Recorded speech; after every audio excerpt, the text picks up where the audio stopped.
네, 어젯밤 이태원에서 발생한 믿어지지 않는 대형 압사 사고로 지금까지 153명이 숨지고 133명이 다친 것으로 확인됐습니다. 가파르고 비좁은 골목길에 수많은 사람들이 한꺼번에 몰려 있다가 참사가 발생한 건데요. 조재영 기자가 사건 개요 정리했습니다. 3년 만에 마스크 없는 헬로윈 열기로 한껏 달아올랐던 어젯밤 서울 이태원. 10만 명 안팎의 인파가 몰리면서 골목까지 발 디딜 틈 없이 사람들이 들어찼습니다. 축제가 참사로 바뀐 건 순식간이었습니다. 이태원동의 중심 해밀턴 호텔 옆 유흥가에 비좁고 경사진 골목길에서 사고가 시작됐습니다. 인파에 휩쓸려 옴짝달싹 못하던 사람들이 가파른 내리막길에서 균형을 잃고 갑자기 쓰러지기 시작했습니다. 뒤에서 엄청 세게 밀기 시작했고 그 상태로 그냥 떠밀려서 골목까지 갔어요. 여자분들은 막 밀지 말라고 비명 지르고 있었고. 사람들이 깔려있다는 신고가 119에 처음 접수된 시각은 어젯밤 10시 15분. 신고가 접수된 지 2분 만에 용산소방서 구조대가 출발했지만 구름 인파와 교통 혼잡 탓에 도착까지 시간이 걸렸습니다. 그 사이 현장 상황은 극도로 악화됐습니다. 쓰러진 사람들이 겹겹이 쌓이면서 시민들이 힘을 합쳐도 아래에 깔린 사람을 빼내기 어려웠습니다. 저도 계속 이제 구조를 하는데 사람들이 이제 팔다리를 붙잡는 거예요. 살려달라고 하는데. 심정지와 호흡곤란으로 거리에 쓰러진 사람들이 수백 명에 달했고 경찰관과 시민들까지 심폐소생술에 나섰습니다.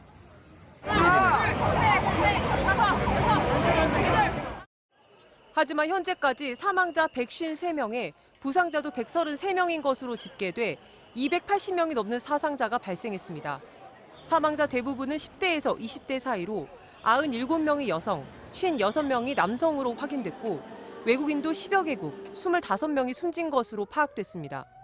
사망자는 특정 클럽 주변 일대에서만 나오고. 네, 골목길에서 주로 발생한 걸로 자세한 원인은 조사 중에 있습니다. 소방당국은 신고 접수 1시간 반 만에 최고 단계인 대응 3단계를 발령하고 구급차 140여 대와 2,600여 명을 투입했습니다. 현재 부상자 가운데는 중상자가 적지 않아 시간이 지나면 피해 규모가 더 커질 가능성도 배제할 수 없습니다. MBC 뉴스 조재영입니다. 네, 좁은 골목 안에 인파가 몰려 시작된 사고는 넘어진 사람 위로 또 다른 시민들이 몇 겹으로 깔리기 시작하면서 더 큰 피해를 낳았습니다. 사람들이 계속해서 넘어지면서 아래에 깔려있는 피해자들은 구조하기조차 쉽지 않았던 건데요. 다급했던 당시 상황 정상빈 기자가 이어서 전해드립니다. 앞으로도 뒤로도 나갈 수 없는 상태가 된 골목길에 갇혀버린 사람들. 곳곳에서 밀지 말라는 소리가 들립니다. 가뜩이나 경사진 골목길에서 밀집한 인파가 넘어지기 시작하자 피해는 급격히 커졌습니다. 누군가가 넘어진 뒤로 뒤따르던 사람들까지 순식간에 연쇄적으로 쓰러지면서 깔고 깔린 겁니다. 다 찡겨 있어. 어떡해? 어떡해. 잘 안 빠져. 인파와 교통 혼잡을 뚫고 구조대원들이 사고 골목에 도착했지만 현장 상황은 심각했습니다.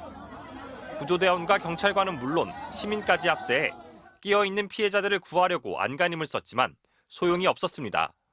숨을 쉬지 못해 질식 등으로 의식을 잃어가는 사람들을 구조해 응급조치를 해야 했지만 여러 겹으로 쌓인 사람들의 무게에 눌려 빼내기조차 어려웠던 겁니다. 사람들을 꺼내다 보니까 그 밑에 사람이 또 있고 해가지고 5겹, 6겹으로 계속 쌓여져 있어요. 밑에 사람들은 아예 의식이 없었고. 간밤에 취재팀이 찾아간 현장에는 참사의 흔적이 그대로였습니다. 이곳은 경찰 수사를 위해 현재 통제선이 쳐져 있고 그 안에는 미처 치우지 못한 잔해들이 고스란히 남아 있습니다.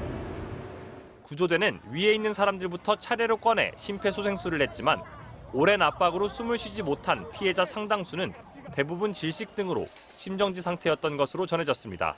MBC 뉴스 정상빈입니다. 소방당국도 미처 예상할 수 없었던 참혹한 재해의 현장. 구급대도 쉽게 접근하기 어려운 상황에서 시민들이 초기 수습에 힘을 보탰습니다. 부상자들을 들쳐업고 내달리는가 하면 너나 할 것 없이 길바닥으로 뛰어들어 의식을 잃은 환자들의 심폐소생술에 매달렸습니다. 남재현 기자가 보도합니다. 사고 발생 불과 20-30분 만에 곳곳에서 사람들이 쓰러지는 상황. 시민 4명이 환자의 두 팔과 두 다리를 들고 힘겹게 걸음을 옮깁니다. 겨우 아수라장에서 빠져나오자마자 쓰러진 다른 시민을 구조하고 나선 겁니다. 구조대가 편하게 환자를 이송할 수 있도록 좁은 골목에서 대로변 인도까지 환자도 옮깁니다. 밑에 사람들 꺼내면 위에 사람들이 또 떨어져가지고 말 그대로 야전병원이 돼버린 길바닥. 구급대원들이 심폐소생술에 나섰지만 여전히 방치된 환자들이 적지 않았습니다. 그러자 한 시민이 앞에 나섭니다.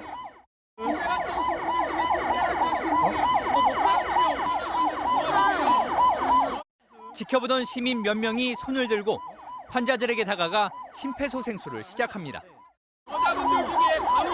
여자분들 중에 간호사, 여자 중에. 적지 않은 시민들이 자발적으로 뛰어들어 119 구급대원의 안내를 받아가며 심폐소생술에 참여했습니다. 친구 3명이서 CPR 할 수 있어가지고 옮기는 과정에서 계속 쓰러진 사람들 많이 했고요. 길거리에 사람들이 너무 쓰러져 있어가지고 119 와가지고 저희한테 몇 분 했냐고 갑자기 물어보더라고요. 그래서 40분 정도 했다, 20분 정도만 더 해보시고 안 되시면은 자기네들한테 신호를 달라고 하더라고요. 심폐소생술을 할 때는 양손 깍지를 끼고 환자의 명치 윗부분, 흉골을 직각으로 1초에 2번씩 30회 정도 반복해 누르면서 인공호흡도 병행해줘야 합니다.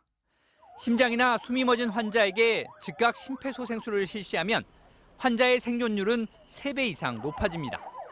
MBC 뉴스 남지현입니다.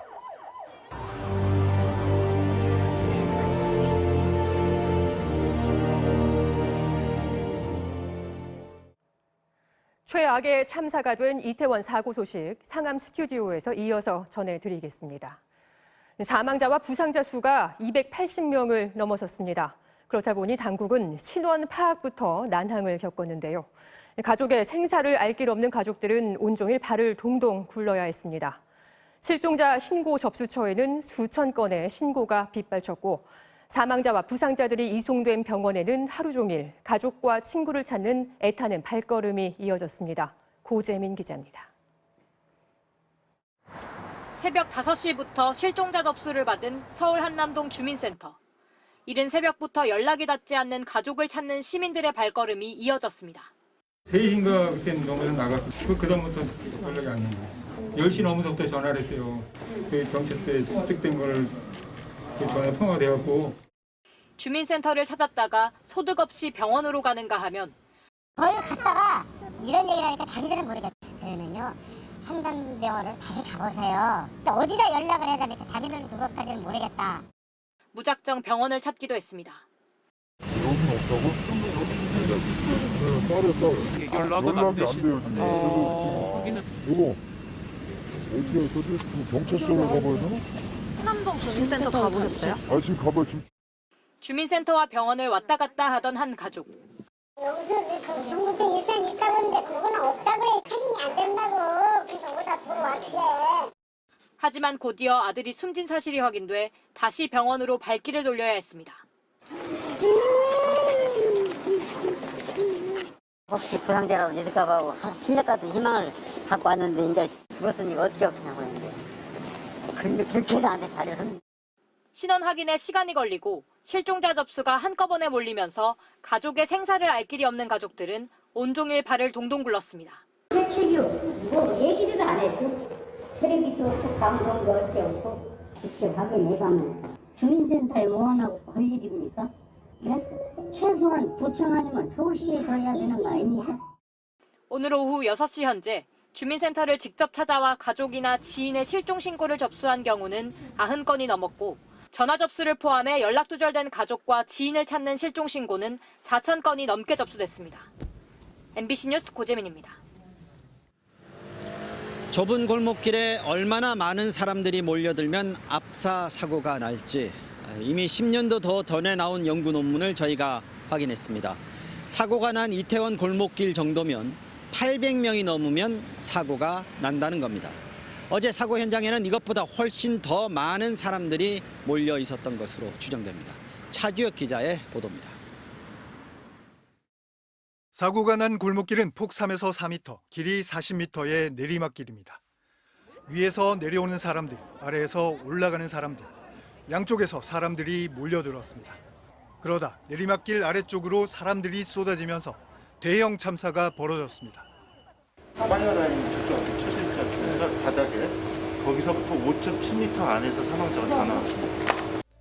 사람들이 얼마나 많이 몰리면 사고 위험이 커질까? 2009년에 나온 연구 논문입니다.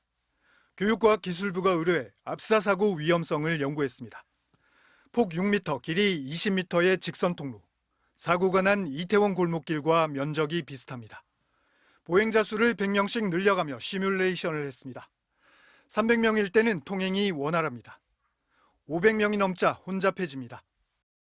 700명이 되면 오가는 사람들이 계속 부딪힙니다. 화면에 빨간 점과 파란 점이 충돌입니다.